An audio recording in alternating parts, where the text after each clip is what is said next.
It's pretty hard screaming over that loud music out there all practice. Go ahead, guys. You guys had, I think your first 3 defensive draft picks were on this. Oh, not third one.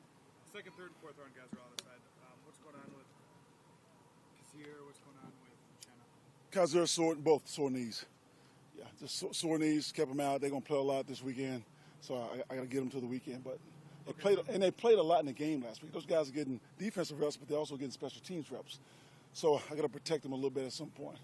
Is this something that right now? I mean, when I looked over there today, I think there was like 6 or 7 guys that are pretty important to what you're doing on defense this year that are over there. How valuable is it?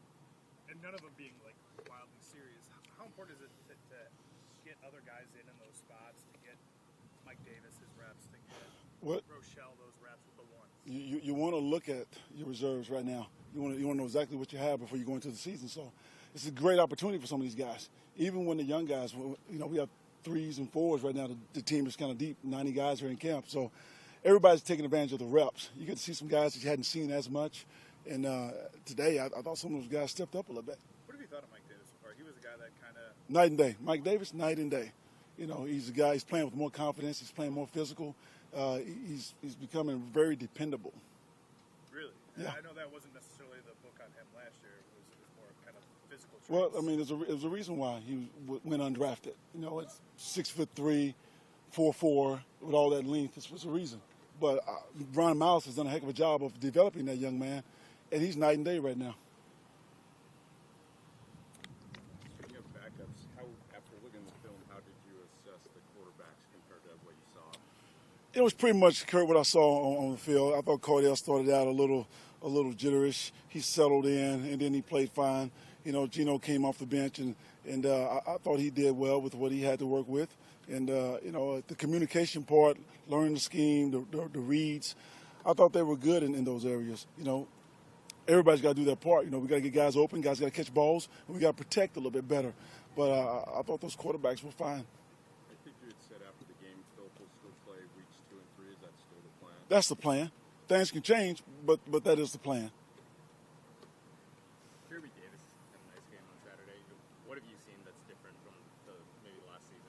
It didn't surprise me he had a nice game on Saturday because he's been having nice practices, and he's taking that to the field. I think Jeremy's reached that point in his career where he's going to do it or he's not, and right now he's doing it. He's been in the league for a few years now. Does it just take some guys kind of some time to put it all together? Yeah, everybody come along at a different pace, and last year he got here, he's learned the playbook. Well, he was already here, but we put some new things in, and that slowed him down a little bit, but he just had to pick it up on special teams. And I think he's getting comfortable with the offense, and now he can focus on the special teams more, and because you're going to have to do that when you're that 4th, 5th receiver. You like for that 4th guy to be 4 core, and that 5th guy to be 2 core. And last year he was no core. What did he need to improve on special teams? Just tackling. Offensive guys, they run down the field in space, making those tackles. They don't do that for a living. It's a skill set that they have to learn, and no one works harder at it than Jeremy.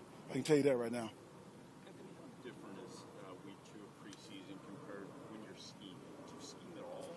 You really don't scheme. You don't watch film on other guys because you're still installing your schemes.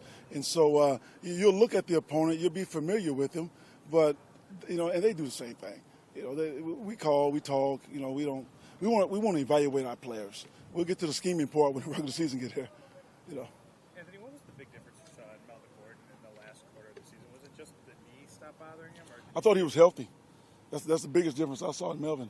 He looked healthy. He had some juice, and he's a strong guy. He has a lot of stamina. And as the season went on, as the games went on, he just got stronger. He did kind of his own thing a little bit this offseason. Have you seen that kind of same juice in him out here so far? Well, he was gone for a little while in off season. Then he came back. So he wasn't gone the whole time like Melvin Ingram was. But I just see Melvin running around healthy. And when a guy's running around healthy, he's in a different mindset. He's having fun. He's enjoying the game. All right. So, guys. okay. All right. Oh, man. Just tell me to take off my sunglasses.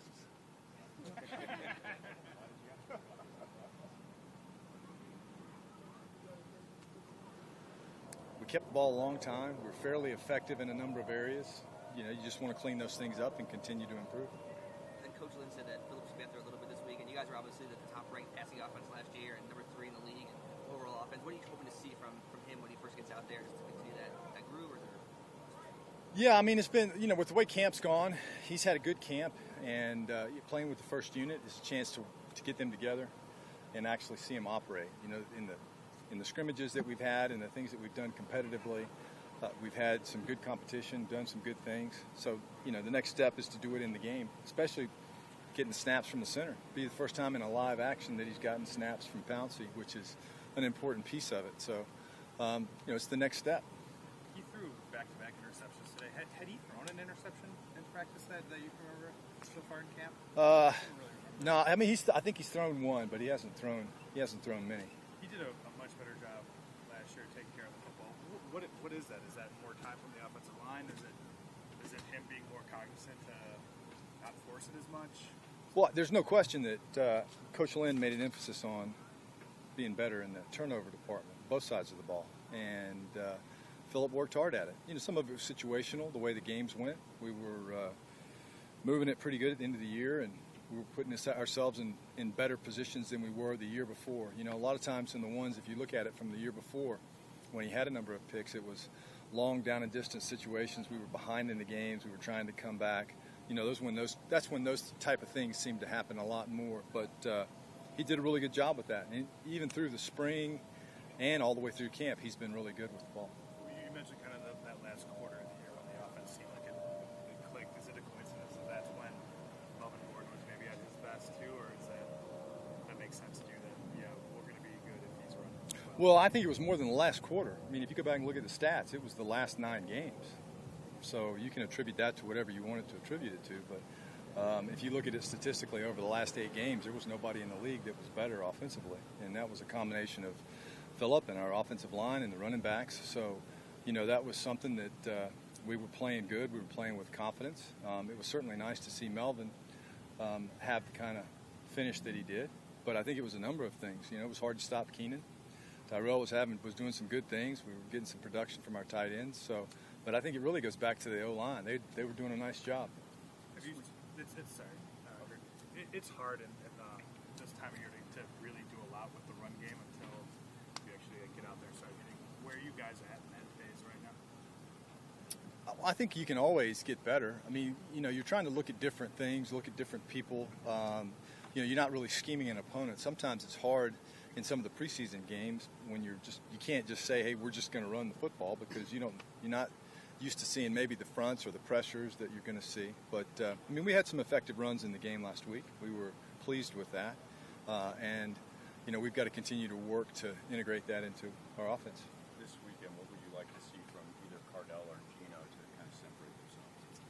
Well, it's still early. There's still a lot of time left. I mean, both of the guys got a number of snaps. They each got in the 30s as far as snaps. So you get a good set of what they can do, and you just would like to see them clean up some of the little details from the last game. So, for instance, playing a little bit faster in that first game. Just getting into the rhythm sometimes, because it's different than the practice. But both of them will do better, and it'll not that they did badly, but both of them, the competition is good, and I'm excited to see how they progress. It sure seemed like Austin Eckler jumped off the map again. What do you like?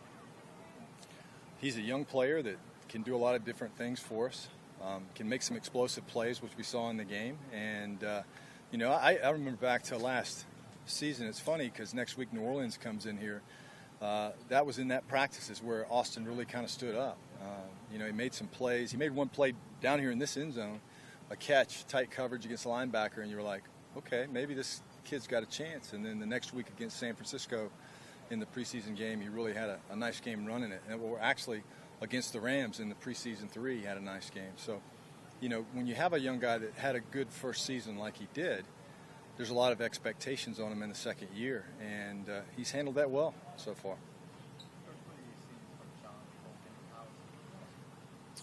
Well, it's nice to see him play the way he did last week.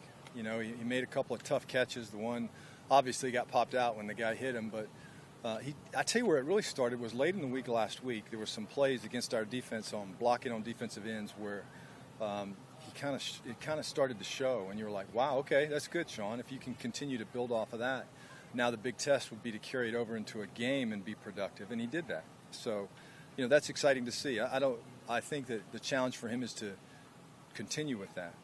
That's the big thing. We need some consistency from that position. He's a young player that hasn't played a lot, and it was good to see him have some production last week. So the physical tools are there with Sean. It's just everything else, getting out there and playing. I think the physical tools have always been there. It's showing you that you can take those physical tools and apply them in a game situation, and it was nice to see him do that. Coach Jeremy had made some nice plays in the game Saturday night. Since he's first gotten here 2.5 years ago, where has his game developed? How have you seen him come along over the last few years? He's gotten better, and I think that's a natural progression when you're with a group of receivers like the ones that we've got. Tyrell and Travis and Keenan are all really, really tremendous pros, and they set the standard as far as being able to play different positions, do a lot of different tasks. When you have a guy like Jeremy that's exposed to that, you kind of better adapt to what they do, or you're going to stand out in a negative way. And he's done that. He's worked hard. He's a guy that you always see on the field afterwards working on things. He's always in the office trying to get better, and it's good to see him make some plays in a game like that and see that hard work pay off for him.